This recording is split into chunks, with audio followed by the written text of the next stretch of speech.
자, 우리가 이제 금강경 중도로 보는 금강경 공부를 하고 있습니다. 아까 이제 1분, 이 1분이 이제 가장 중요하다고 말씀드렸어요. 모든 경전이 부처님 말씀을 이제 기록해가지고 기억해서 기록한 것이지만, 요 1분은 부처님 행을 말이 아니라 실천하는 것을 이제 기록을 한 거거든요. 그 내용에 들어가서 다시 한번 이와 같이 나는 들었습니다. 어느 때 부처님께서 거룩한 비구 1250명과 함께 사이구 기수급 고독원에 계셨습니다. 아까 이제 기수급 고독원에 대한 스토리를 얘기하다가 멈췄는데요. 이제 기수는 그 당시 이제 기타 왕자의 숲과 급고독 장자의 두 사람이 이 절을 공동으로 이렇게 시주를 했어요. 보시를 했습니다. 그래서 여기는 이제 일화가 있는데요. 아까 급고독 장자가 그 나라에서 최고 부자였다 그랬잖아요. 그래서 이분이 이제 부처님 법문을 듣고 가마가 돼서 부처님 제자가 되어 가지고 이제 여러 가지 돈을 많이 버는 분인데, 내가 부처님 말씀을 들으니까 너무나 행복하고 좋다. 그래서 부처님 말씀을 잘 전할 수 있는 도량을 하나 내가 시주를 하고 싶다. 이렇게 마음을 먹었고, 이제 여러 부지를 알아보다가 마침 이 기타태자의 숲이 참 멋있는 거예요. 그래서 그러면 저 숲에 도량을 조성을 해보자 해서 사람을 넣어가지고 기타태자에게 이 숲을 팔아라고 이제 청을 한 거예요. 그랬더니 기타태자는 이 사람이 뭐 왕자니까 돈이 필요한 사람은 아니었을 거 아니에요. 그래서 그걸 이제 안 판다는 뜻에서 그 급고독 장자가 우리 그 숲의 길을 황금으로 다 닦아주면 내가 팔겠다고 이렇게 이제 거절의 뜻으로 그렇게 말을 한 거예요.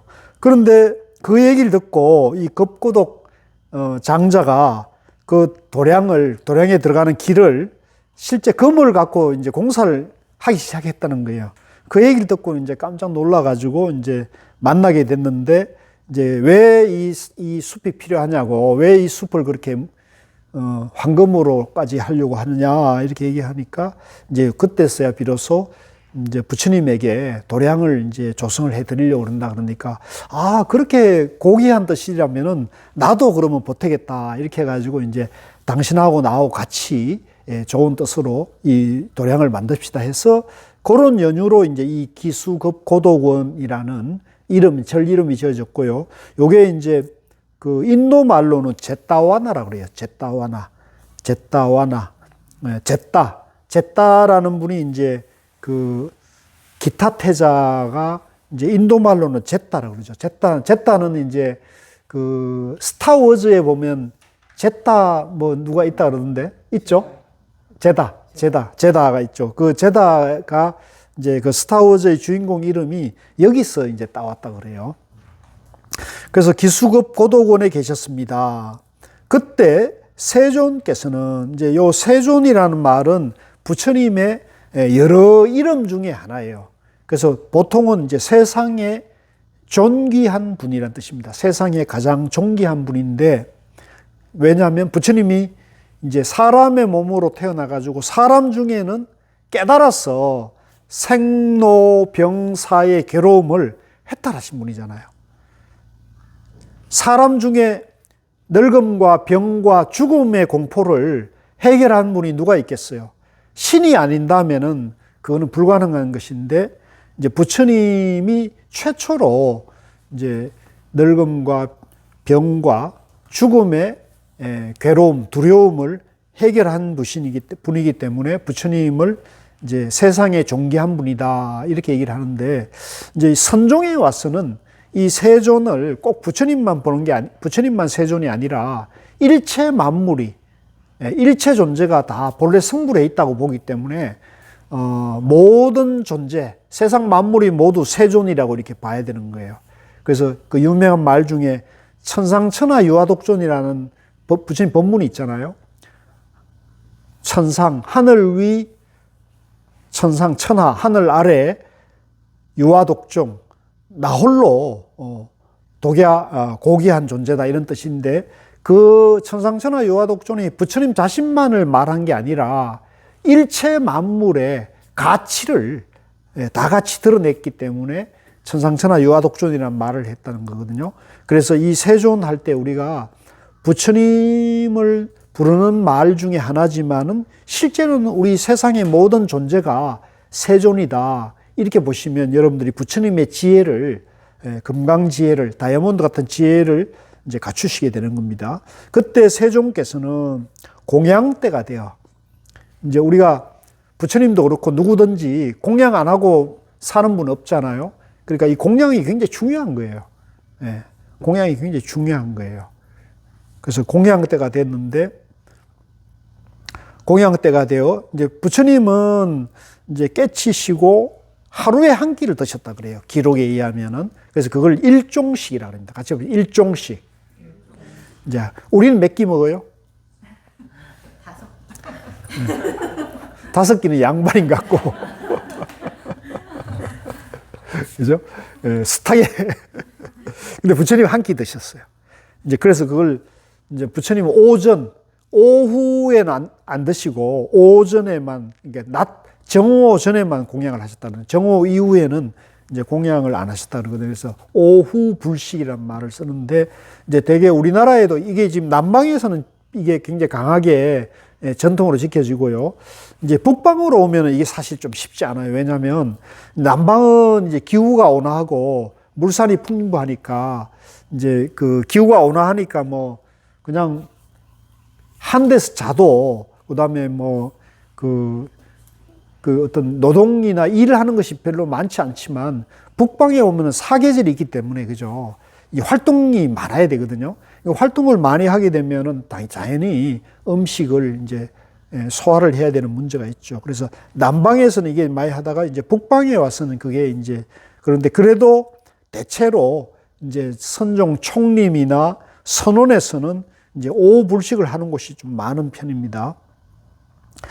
공양때가 되어 가사를 입고, 이제 가사는 이제 출가자가 이제 집을 떠나서 이제 깨달음의 수행을 하는 분을 비구니라 그러고, 그 비구니가 이제 입는 옷을 가사라 그래요.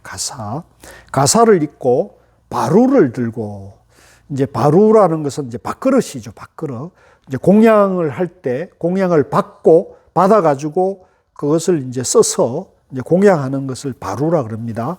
바루를 들고 걸식하고자. 자, 이게 이제 또 중요해요. 이제 부처님은 이제 어떻게 음식을 드셨느냐면 남에게 빌어서 드셨다는 거죠. 이걸 걸식이라 그러죠. 그러니까 우리가 요즘은 걸식하는 사람이 많지 않고 이제 유일하게 거지라 그러죠. 거린들만 걸식을 하는데, 이제 부처님께서는 일부러 의도적으로 걸식을 하셨어요. 이게 이제 굉장히 중요한 뜻이 있는데요. 이제 우리가 생각할 때는 부처님 같이 위대한 성인이면 이제 존경하고 다른 제자들도 많고 하니까 부처님이 이제 드시고자 하면 마음껏 호의호식을 하셨을 텐데, 부처님은 이제 그걸 그렇게 하지 않고 하루에 한 끼만 딱 들고, 그것도 이제 남에게 보시 받아서 남이 이제 공양한 거, 먹다 남긴 거 또는 먹는 것 중에서 일부를 나눠 가지고 이제 공양을 받아 가지고 드신 거죠. 요게 이제 부처님이 이제 정한 계율인데요. 이제 이것은 여러 가지 뜻이 있는데, 이제 우선은 이게 이제 사회 경제사적으로 보면은 당시 부처님이 이제 태어나서 활동하던 시대는 인도 고대 사회로 이제 브라만 시대라 그러잖아요. 이제 인도는 지금도 이제 사승 카스트 제도가 아직도 남아 있다고 그러죠.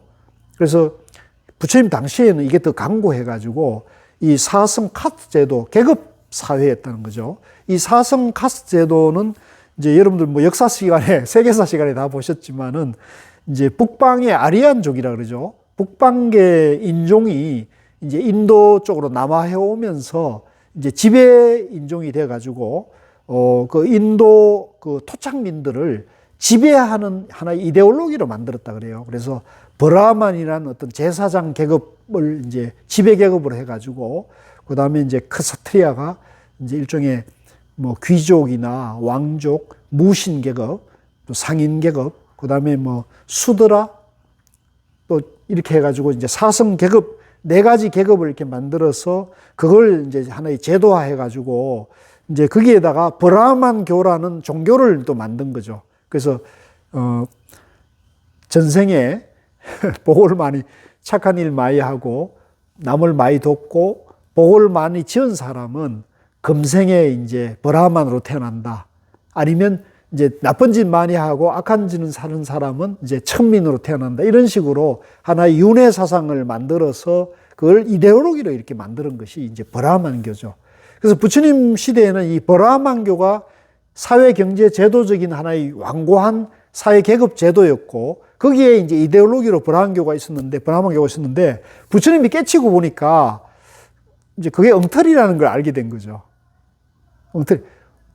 누구든지 착한 일을 하는 건 좋지만 그것이 자기가 알지 못하는 전생, 태어나기 전에 어떤 세상에서 뭘 지었는지에 대해서 이게 증명이 사실은 누구 증명할 수 있는 분이 있어요.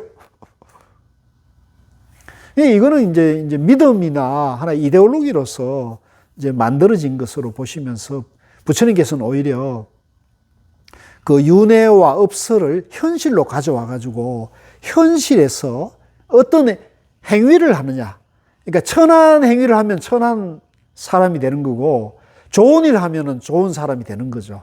그죠? 그래서 우리가 탄생에 의해서 운명이 결정되는 그런 숙명론, 전생에 알지 못하는 탄생에 의해서 운명이 결정되는 그런 숙명론, 브라만의 숙명론을 받아들인 게 아니고요.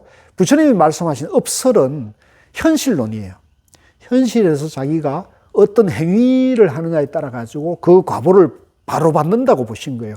바로 받지 못하더라도 후세라도 받는데, 이제 그런 업설은 이제 브라만교에서 말하는 그런 거와는 달라요. 그래서 이제 지금도 우리나라뿐만 아니라 전 세계적으로 이제 브라만교의 윤회설과 불교의 윤회설을 같은 걸로 이제 오해하는 분들이 많은데, 이제 브라만교의 윤회설은 이제 브라만이라는 하늘, 이 우주 만물을 주재하는 브라만이 있는데, 그 브라만이 이렇게 탁 튕겨가지고 아트만이 탁 튕겨서 나와가지고 우리가 지금 창조가 됐다는 거예요.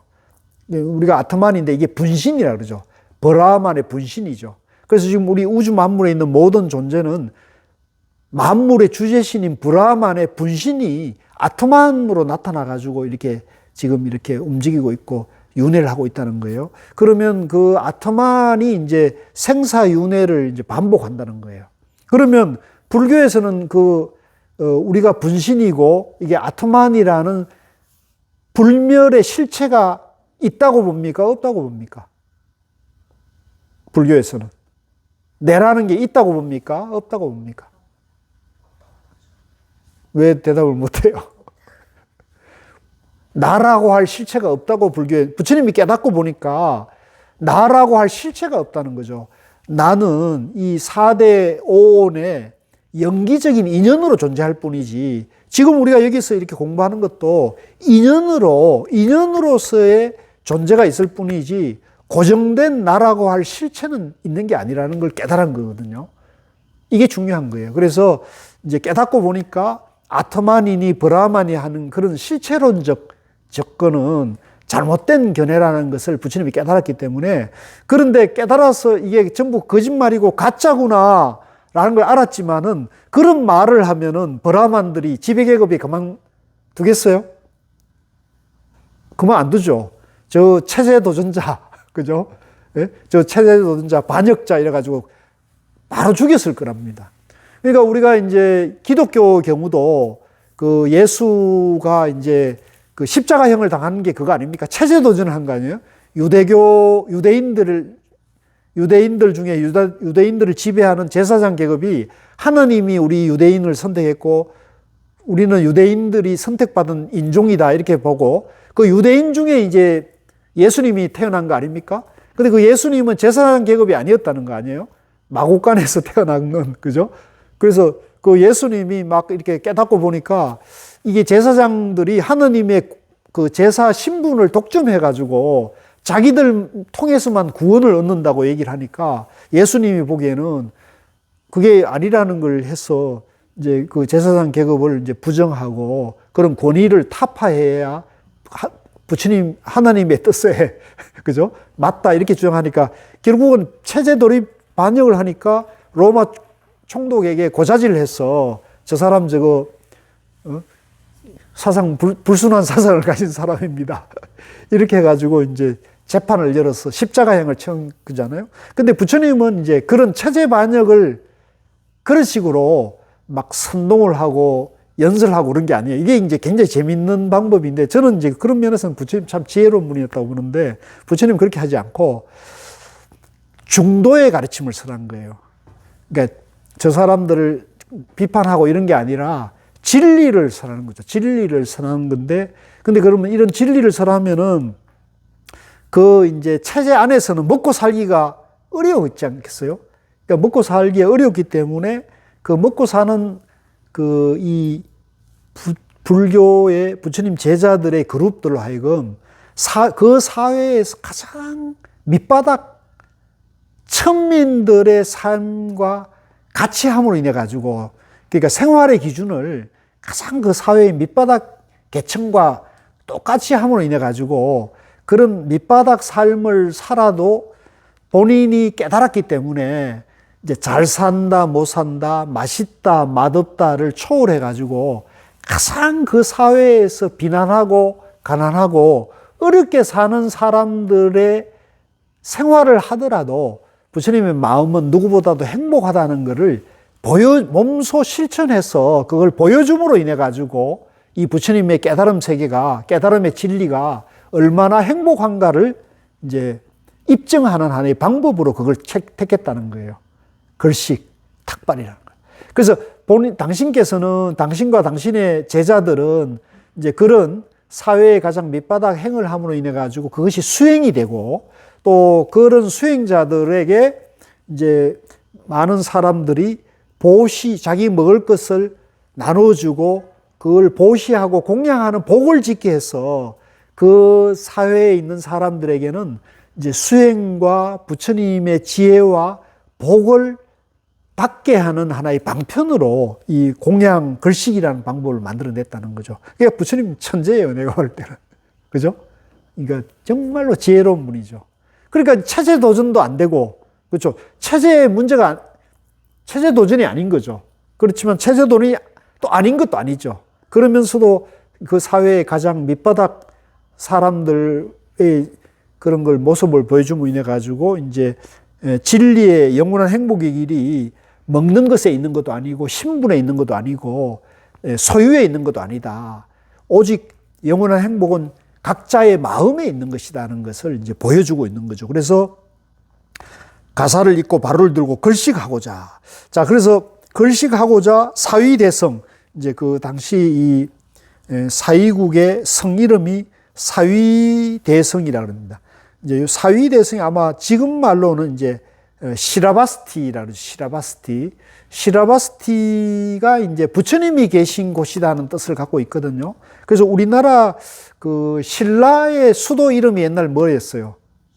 스라벌이라고 그랬죠. 스라벌. 그 스라벌이 이제 이 시라바스티에서 음사되어 와가지고 우리나라에도 신라에도 이제 부처님이 계신 곳이다 해가지고 스라벌이라고 이름을 지었다는 거예요. 그 유래가 거기 나오고 그 스라벌이 이제 서울로 이게 이름이 또 바뀐 겁니다.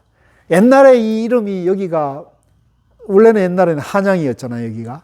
근데 우리가 서울이라고 언제부터 서울이라고 수도를 그 나라의 이제 수도를 서울이라 그러잖아요. 그러니까 신라 때는 스라벌이 이제 서울이었고 이제 조선 시대 와서는 이제 여기가 서울이 된 것이 서울이라는 말이 이제 시라바스티에서 스라벌 서울로 이렇게 변화해 왔는데 이제 원뜻은 부처님이 사시는 성이라는 뜻입니다. 부처님이 사시는 도시라는 뜻이에요.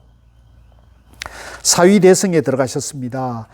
성 안에서 이제 차례로 걸식하신 후, 자, 이것도 재밌는 일화가 있어요. 이제 걸식을 하는데, 이제 아무 집에 가는 게 아니고, 차례대로 7집을 딱 가셨대요. 7집. 이제 요건 일화가 있는데, 이제 유명한 그 사리불은, 사리불은 내가 지금 정확한 기억인지 모르겠는데, 사리불은 가난한 사람들에게만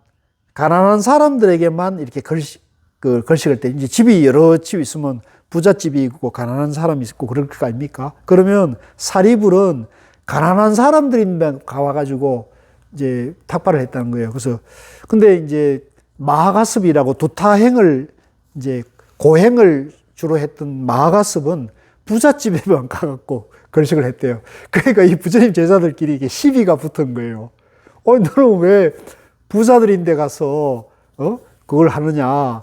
가난한 사람들인데 가서 탁발을 보시를 하게 해서 공덕을 지어야 가난한 사람들은 복을 받을 수 있지 않느냐? 너는 왜 거기 가난한 사람인데 그러냐?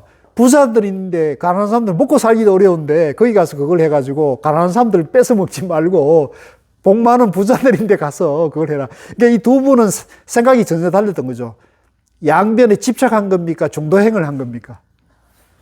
그것도 이제 양변에 집착한 거죠. 부자다, 가난하다. 양변에 집착하니까 그런 싸움이 난 거죠. 그래서 부처님께서는 좀 하나 켜놓읍시다. 너무 춥습니다. 부처님께서는 그 얘기를 듣고는 이제 타일러서 이건 중도행을 해야 한다. 그러니까 부자나 가난한 사람을 차별하지 말고 차례대로 7집만 탁발하는. 그래서 그 7집을 탁발하는데 양이 못 차도 돌아오고 양이 넘쳐도 돌아오게 해서 그걸 이제 갖고 와서는 나누어 가지고 이제 먹는 걸로 해서 아주 재밌는 일화들이 많아요. 그래서 성 안에서 차례로 걸식하신 후 본래 처소로 돌아와. 자, 요게 이제 왼쪽에 보면은 그 차제 글이 환지본처라고 돼 있잖아요. 왼쪽에 한자로 보면 한번 같이 읽읍시다. 환지본처. 자, 이게 아주 유명한 말이에요.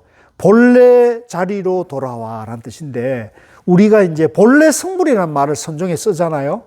그래서 선종의 입장에서 보면은 이 본래 처소로 돌아왔다. 환지본처했다. 이게 이제 본래 성불을 말하고 있기 때문에 요 부처님의 요 경문에 나오는 뜻이 선종 사상과 부합한다고 보는 거예요. 누구든지 우리가 이제 자기가 있던 곳에서 예를 들면 태어난 곳에서 타지를 갔다가 타향살이를 하다가 이제 고향을 한번 찾아오지 않습니까? 마찬가지로 누구든지 집에 있다가 이제 뭐 일 보러 갔든지 공부하러 갔든지 이렇게 갔다가 다시 집으로 돌아오듯이 이 마음도 마찬가지입니다. 마음도 이제 우리 본래 마음이 부처님의 깨달은 마음이 다 갖춰져 있는데 이제 우리가 마음이 밖으로 자꾸 왔다 갔다 하게 되면은 그만큼 고생을 하는 거죠. 그래서 이제 본래 성불, 우리 마음이 본래 깨달아져 있고 본래 완성되어 있는 그 자리로 돌아오는 것을 선에서는 깨달음이라 보기 때문에 환지본처, 본래의 처소로 돌아와 공양을 드신 뒤 가사와 바루를 거두고 발을 씻으신 다음 자리를 펴고 앉으셨습니다. 자, 여기는 이제 부처님이 한 말씀도 하지 않았어요. 그죠? 한 말씀도 하지 않았는데 요 법문이 이 가장 고귀한 법문이다. 가장 가치 있고 빛나는 법문 중에 하나다. 왜? 어느 문자를 초월해서 행동으로 보여준 거죠. 부처님의 거룩한 중도의 행을, 깨달음의 진리를 그대로 이렇게 보여주기 때문에 이것을 이제 가장 빛나는 법문으로 선정해서 보고 있는데 이제 교학이나 이제 남방 위파사나에서 보면 이제 이런 법문은 도저히 이해할 수가 없는 법문이죠.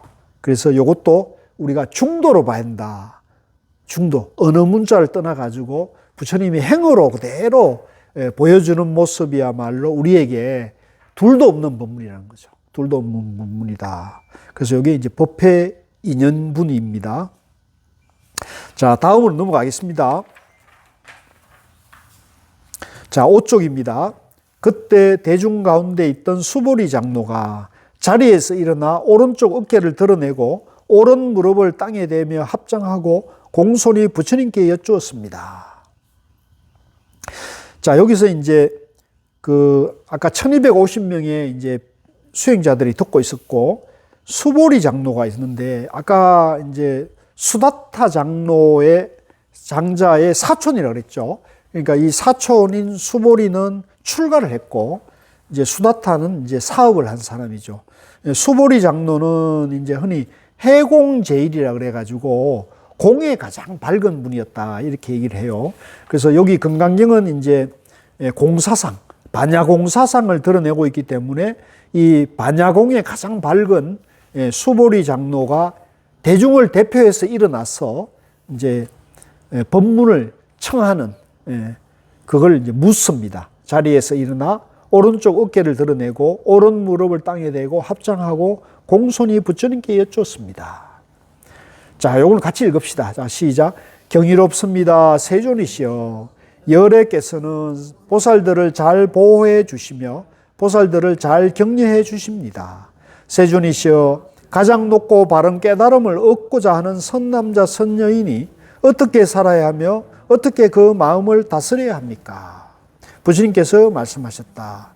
훌륭하고 훌륭하다 수보리여, 그대의 말과 같이 열애는 보살들을 잘 보호해 주며 보살들을 잘 격려해 준다. 그대는 자세히 들으라. 그대에게 설하리라. 가장 높고 바른 깨달음을 얻고자 하는 선남자 선여인은 이와 같이 살아야 하며 이와 같이 마음을 다스려야 한다. 예, 세존이시여 라고 하며 수보리는 절거히 듣고자 하였습니다. 자, 요게 이제 이 금강경이 이제 어떤 경전인지 어떻게 이 법문이 설해지는지 그 이유 중에 하나가 이제 여기에 나옵니다. 이 금강경은 이제 수보리 장로가 부처님에게 이제 질문을 하는 겁니다. 근데 이 질문은 수보리 개인이 이제 고민하고 그런 의미는 아니고 대중들을 위해서 대표로 이제 질문을 하는 것이죠. 자, 놀랍습니다. 세존이시여, 열애께서는 보살들을 잘 보호해 주시며 보살들을 잘 격려해 주십니다. 그러니까 부처님은 항상 보살과 중생들을 잘 보살펴 주고 잘 격려해 주십니다. 예, 이게 중요해요. 그래서 우리 도마님들께서도 자제분들이나 친구나 어른들을 잘 보살펴 주고 잘 격려를 해줘야 돼요. 예. 보살핌 받기만 합니까? 그러면 안 돼요. 그러면 안 돼요. 항상 남을 베풀어주고, 남을 챙겨주고, 남을 도와줘야 사람들이 반대로 복을 짓는 것이거든요. 근데 내가 보살펴주고 도와주지 않고 받고만 하는 사람이, 받으려고만 하는 사람도 있죠. 예, 그걸 이제 우리가 이기적인 마음을 가진 사람이고, 그렇게 이제 양변에서 있게 되면은 이제 그런 사람은 복이 없는 것이고 지혜가 없는 거예요. 그래서 우리 도마님들이 내가 이제 복이 많으려면 복을 얻고자 한다면 복을 지어야지, 복을 짓지 않고 얻고자만 하면은 그런 복은 세상에 없어요. 예, 그걸 명심해야 됩니다. 자, 세존이시여, 가장 높고 바른 깨달음을, 자, 여기서 이제 중요합니다. 가장 높고 바른 깨달음. 그냥 부처님이나 수보리에게 그냥 깨달음이라 그러지 않았어요. 어떤 깨달음입니까? 가장 높고 바른 깨달음인 거죠. 왜냐하면 이 깨달음도 다양한 깨달음이 있어요. 수많은 깨달음이 있거든요. 그래서 예를 들면 내가 오늘 뭘 까먹고 왔네. 이걸 깨달았다. 이걸 깨달았다고 내가 생로병사의 괴로움에서 자유로워지는 건 아니거든요. 근데 생로병사의 괴로움에서 영원히 해탈하려면, 영원히 자유로우려면 어떤 깨달음을 깨달아야 되냐 할 때 가장 높고 바른 깨달음을 깨달아야 된다는 거죠. 이게 굉장히 중요해요. 세상에 수많은 가르침이 있어가지고, 그죠? 깨달았다는 사람들이 많아요, 적어요? 많죠. 유튜브에 보면 뭐 수많은 사람들이 깨달음을 얘기를 하고 있어요. 그런데 우리 불교의 부처님의 기준에서는 가장 높고 바른 깨달음이 돼야 된다는 거죠. 그걸 이제 원어로는 안육따라 삼약삼보리심이라 그래요. 안육따라 삼약삼보리심인데 우리가 그걸 이제 번역해서 쓸 때는 우리말로 쓸 때는 가장 높고 바른 깨달음이에요. 또 다른 말로 위 없는 깨달음. 더 이상 깨달을 것이 없는 깨달음이 돼요. 근데 여기서 이제 가장 높고 바른 그러면 중도를 말한다는 걸 알아야 돼요. 중도의 깨달음이 된다는 걸 알아야 돼요. 이제 중도가 아니고 가장 높다 그러니까 낮는 것이 있고 높은 것이 있는 양변의 깨달음 그러면 또 이것도 불교의 깨달음이 아니에요. 불교의 깨달음은 중도를 깨닫는 거기 때문에 높고 낮음이 없는 것을 가장 높다는 거예요. 잘 이해하셔야 돼요. 높고 낮음이 없는 것을 가장 높다는 것이지 높고 낮은 양변에서 가장 높다 그러면 이건 양변의 깨달음입니다. 그건 불교의 깨달음이 아니다. 이걸 아셔야 돼요. 그래서 가장 높고 바른할 때는 중도를 말하는 것이다. 높다, 낮다. 안다, 모른다. 부처다, 중생이다는 양변을 쌍차쌍조한 중도의 깨달음을 말한다. 그래서 가장 높고 바른 중도의 깨달음을 얻고자 하는 선남자, 선여인. 이제 선남자, 선여인은 이제 부처님의 깨달음의 법문을 듣고 깨달음의 마음을 낸 사람을 선남자, 선여인이라고 그래요. 우리 지금 여기 대성사에 공부하고 있는 우리 도반님들이 다 선남자, 선여인이겠죠? 아니에요? 저는 그렇게 알고 있습니다. 선남자, 선여인이 이제 중도의 깨달음의 마음을 낸 선남자, 선여인이 어떻게 살아야 하며 어떻게 그 마음을 다스려야 합니까? 이게 핵심입니다. 이제 우리가 중도의 깨달음으로 가려고자 하는 사람들은 어떻게 살아야 됩니까? 어떻게 마음을 다스려야 됩니까? 이게 두 가지 포인트인 거예요. 부처님께서 말씀하셨습니다. 훌륭하고 훌륭하다 수보리여. 그대의 말과 같이, 이제 여기 보면 이제 훌륭하고 훌륭하다 말을 반복하고 있잖아요. 그러니까 초기경전에 보면, 초기경전은 이 반복이 어마무시해요. 그래서 우리가 이제 팔리어로 된 초기경전을 번역해서 보면 너무 반복되는 얘기들이 많아요. 같은 얘기를 계속 반복을 해요. 그거는 왜 그러냐면 그 이유가 있어요. 그거는 우리가 기억을 했을 때, 암송을 할 때 잊어버리잖아요. 그러니까 잊어버리지 않기 위해서 그 말을 들으면 계속 반복하는 거예요. 같은 말을 계속 반복해가지고 핵심적인 얘기를 딱 늦게 내놔요. 그러면 잊어버리지 않기 위해서 반복하다 보니까, 그러니까 니까야 같은 초기 경전은 그거를 이제 그대로 이제 번역을 한 건데, 이 금강경만 하더라도 그 반복되는 것을 축약을 하는 거예요. 너무 군더더기가 많다고 생각이 되니까 핵심적인 내용만 이렇게 하는 거예요. 그래서 이제 이 금강경이 이제 그런 면에서 우리가 읽기 좋고 공부하기 좋다는 거예요. 훌륭하고 훌륭하다 수보리여. 그대의 말과 같이 열애는 보살들을 잘 보호해주며 보살들을 잘 격리해준다. 그대는 자세히 들으라. 그대에게 설하리라.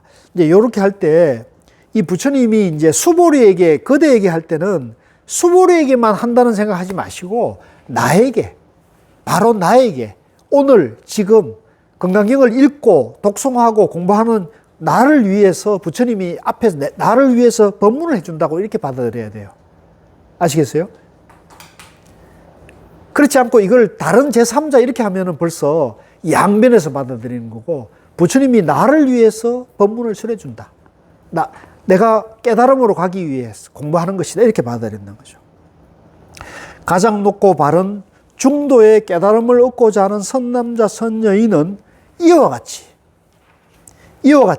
살아야 하며 이와 같이 그 마음을 다스려야 한다. 예 세존이시여라고 하며 수보리는 절거히 듣고자 했습니다.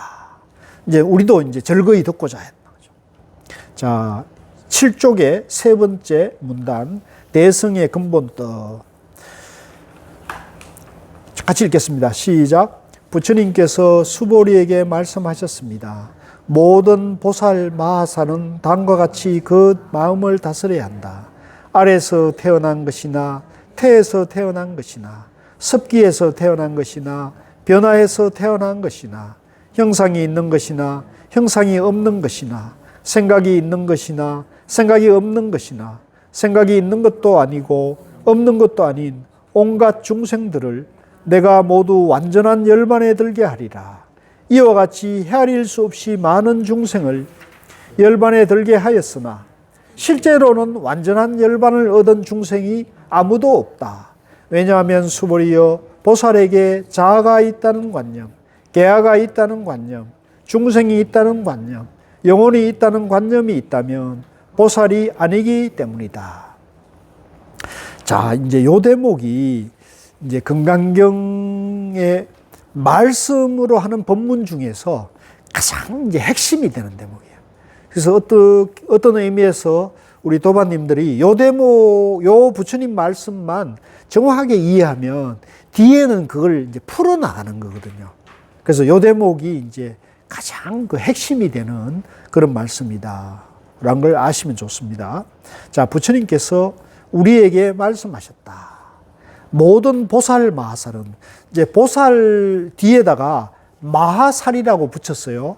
이제 보살 무리, 많은 보살들이라는 뜻입니다. 마하는 많다는 뜻이거든요. 이제 살은 이제 사토바라는 건데 보살과 많은 중생들은 다음과 같이 그 마음을 다스려야 한다. 아래에서 태어난 것이나 아래에서 태어난 게 뭐가 있죠? 날짐승들이 아래에서 태어나죠. 그죠? 날짐승들이 아래에서 태어나고, 저도 우리 조상이 아래에서, 예? 조류구가 그렇고, 이제 박혁교세도 아래에서 태어났어요. 우리 집안의 조상이, 저도 이제 박간데, 우리 박혁교세도 아래에서 태어났어요. 그래서 아래 태어난 조류, 주로 이제 조류가 이제 아래에서 태어나죠. 그 다음에 태에서 태어난 거, 뭐죠? 사람이 태어나고, 이제 짐승들이 이제 태에서 태어나죠. 습기에서 태어난 거. 뭐죠? 개구리. 그죠? 예, 습기에서 태어난 것이나, 변화에서 태어난 거. 이제 요 변화한 건 이제 진화를 말한다고 합니다. 진화. 변화에서 태어난 거. 그 다음에 형상이 있는 것. 이제 우리 사람이나, 그죠? 뭐 이렇게 식물, 그죠? 이렇게 이제 이런 것들이 전부 형상이 있는 것이 돌, 나무 이런 것들이 형상이 있는 것이고, 형상이 없는 건 뭐예요? 바람, 생각도 형상이 없는 거죠. 생각, 마음, 정신 이런 것도 이제 형상이 없는 것이죠. 생각이 있는 것이나 생각이 없는 것이나, 생각이 있는 것은 이제 우리 같이 사람이나 동물들도 의식이 있는 것은 있겠죠. 근데 생각이 없는 건 뭐예요? 돌멩이나 나무나 이런 것들은 의식은 없죠. 그죠? 생각이 있는 것이나 생각이 없는 것이나, 생각이 있는 것도 아니고 생각이 없는 것도 아닌, 이제 생각이 있는 것도 아니고 없는 것도 아니면 뭐 기절한 사람. 그죠? 아무 생각이 없는 사람. 그 생각이 있는 것도 아니고 없는 것도 아닌, 이걸 이제 불교에서는 구류 중생입니다. 9중생이라 그래가지고 9가지 종류의 중생이라 해서 구류 중생입니다. 같이 봅니다. 구류 중생. 이제 9가지 종류가 이 우주 만물에 유형, 무형의 모든 존재, 비존재는 이 9가지에 다 해당이 돼요. 그래서 이제 이건 만물을 말합니다. 만물의 온갖 중생들. 그러니까 우리가 불교에서는 중생 그러면 살아있는 사람들만을 얘기하는 게 아니에요. 그죠? 유형, 무형, 그 다음에 모양이 있거나 모양이 없거나, 일체 만물의 모든 일체 존재를 말하는 거예요. 일체 존재. 이게 이제 불교의 가르침은 광대무변한 거예요. 우리가 예수님 말씀은 사람을 말하는 거, 신이 만든, 그죠? 사람을 대상으로 하고 있잖아요. 근데 이 불교는 우주 만물을 말하고 있대. 벌써 그래서 아인슈타인이 불교야말로 우주적 종교란 말을 쓰고 있거든요. 그러니까 인간의 종교가 아니라 우주적인 종교다 이런 얘기를 해서, 아인슈타인 같은 분은 이제 미래의 우주 종교로서 불교를 이제 대안으로 얘기를 한 분이잖아요.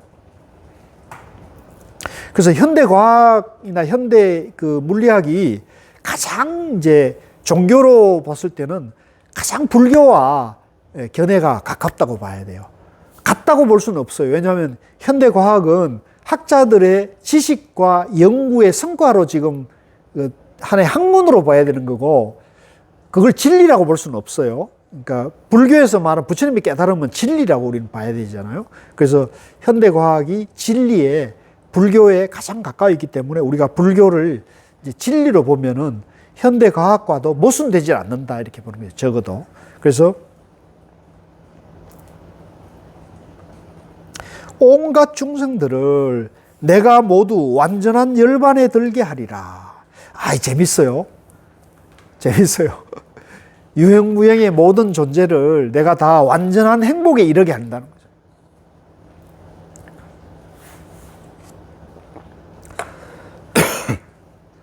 자, 여기서 이제 열반이 나왔어요. 열반은. 원어는 이제 니르바나죠. 니르바나. 니르바나라는 것은 번뇌, 욕망, 화, 초조불안, 모든 일체의 번뇌를 완전히 껐다는 거예요. 그래서 우리가 이제 어떤 나무를 이렇게 태우면은, 나무가 이렇게 타는 동안에는 뭐예요? 산소가 나무를 태우는 그 불쏘시개에 산소가 공급이 되면은 그게 이제 불이 타죠. 근데 불이 다 꺼지는 건 뭐예요? 그 타는 소재가 다 하면은, 그죠? 타는 소재가 다 사라지면은 불이 꺼지잖아요. 그래서 재가 되잖아요. 마찬가지로 우리도 우리 안에 욕망, 번뇌가 있는 한은 우리가 열반이 될 수가 없어요. 번뇌가 있는 한은 우리가 욕망이 계속 일어나고 초조하고 불안한 그런 괴로움이 계속 생기는 거거든요. 그러면 내 안에 초조하고 불안한 그런 번뇌가 다 해지면은, 다 사라지면 우리 마음이 이제 열반에 이루어진다는, 열반에 도달한다는 거예요. 그래서 다시 말하면 우리 안에, 우리 마음의 모든 번뇌를 다 비우면 열반, 니르바나에 도달한다.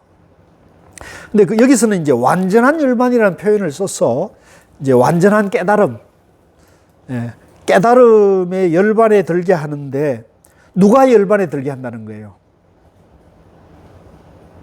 누가? 부처님이 그렇죠. 부처님이 온갖 중생들을 내가 모두 완전한 열반에 들게 하리라 그랬을 때, 부처님이 이제 이 깨달음의 지혜로 완전한 중생들을 완전한 열반에 들게 한다 그랬어요. 자, 여기서는 들게 한다 했는데, 뒤에 말이 또 재밌어요. 이와 같이 헤아릴 수 없이 많은 중생을 열반에 들게 하였으나, 실제로는 완전한 열반을 얻은 중생이 아무도 없다. 앞에서는 완전한 열반에 들게 하는데 뒤에 와가지고는 반대 말을 하고 있어요. 실제로는 아무도 완전한 열반을 얻은 중생이 없다. 지금 모순되는 말을 하셨잖아요. 그죠? 그러면 이게 사실은 우리가 논리적으로 보면 이 말이 맞는 말이에요? 틀린 말이에요? 앞과 뒤가 다른 말을 하셨단 말이에요. 그래서 이런 게 이제 우리가 부처님의 경전, 부처님의 가르침은 어느 문자로, 논리로 공부를 하면 안 된다고 얘기를 하는 거예요. 논리로 이해할 수는 없다. 왜? 논리는 어느 문자의 이분법적인 사고거든요. 양변에서 이제 옳고 그름을 따지는 거기 때문에 부처님의 깨달음 세계는 옳고 그름으로는 알 수가 없다는 거예요. 그럼 어떻게 해야 됩니까? 깨달아야 된다는 거죠. 그 옳고 그름을 떠나야, 옳고 그름의 사유분별을 내려놓을 때 옳고 그름을 바로 아는 깨달음을 이룬다는 거거든요. 그래서 우리가 이제 국립중앙박물관에 가면은, 저는 아직 못 가봤는데 사유의 방이라고 있다 그래요. 그죠? 사유의 방이 있다는데, 저도 이제 겨울에는 한번 가보려고 그러는데, 그 방 이름이 이제 국립중앙박물관 관계자들이 사유의 방이라고 지었어요. 근데 저는 그거는 그분들이 불교를 잘 몰라서 그렇다고 그런 제목을 졌다고 보거든요. 오히려 거기는 굳이 제가 이름을 짓자면 깨달음의 방, 또는 삼매의 방, 또는 바른 사유의 방, 이렇게 지어야 돼요. 그렇지 않고 그냥 사유 그러면, 사유는 옳고 그름, 선과 악, 너가 있는 상대분별의 사유가 되는 거거든요. 그 상대분별의 사유가 있는 한은 부처님이 될 수가 없어요. 거기는 옳고 그름이 있기 때문에 거기는 계속 양변에서 아르마리를 짓고 있는 거거든요. 그래서 부처님의 깨달음은 그런 사유분별을 멈추고 본성, 자기 마음의 본래 마음을 깨친 것이기 때문에 이제 우리 불교에서는 그걸 삼매라 그래요. 삼매.